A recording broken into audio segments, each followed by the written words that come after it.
Bahaya ni. Dia dapat merampas bola dan jaringan. Jaringannya pertama.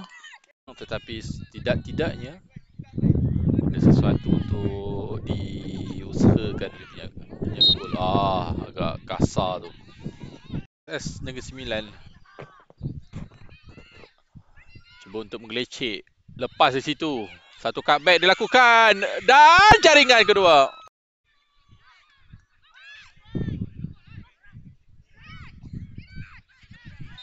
Dia ada satu tackle agak lewat.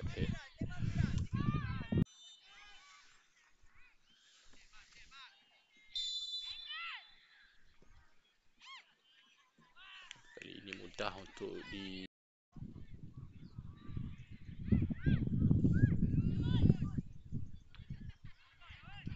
dan masuk.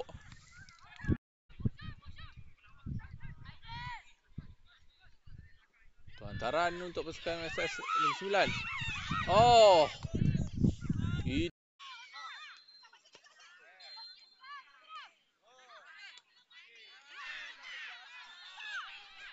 Dan jaringan.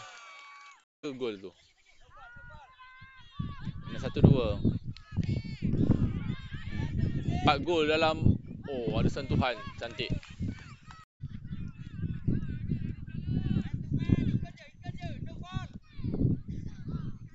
Hantaran.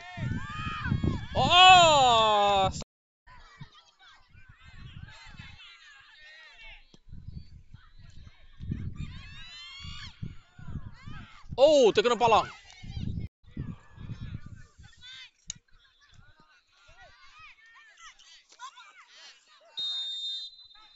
Tackle lewat dia.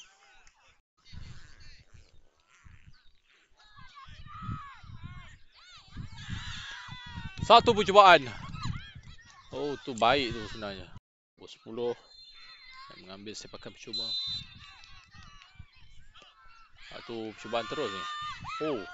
Apa dia tepis. Menolak bola kepada rakan nombor 9.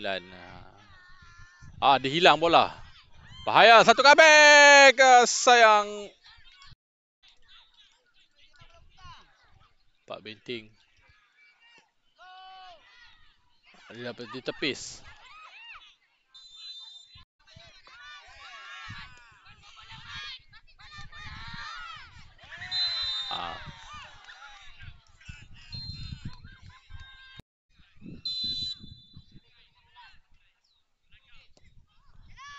Hantaran. Dia dapat sentuh dan offside tu.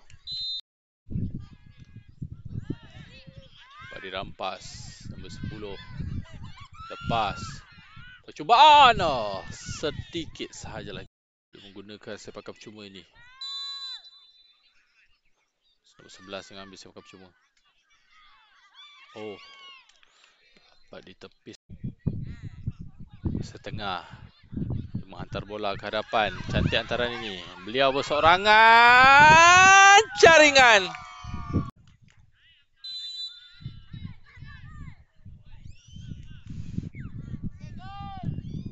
Cuba terus.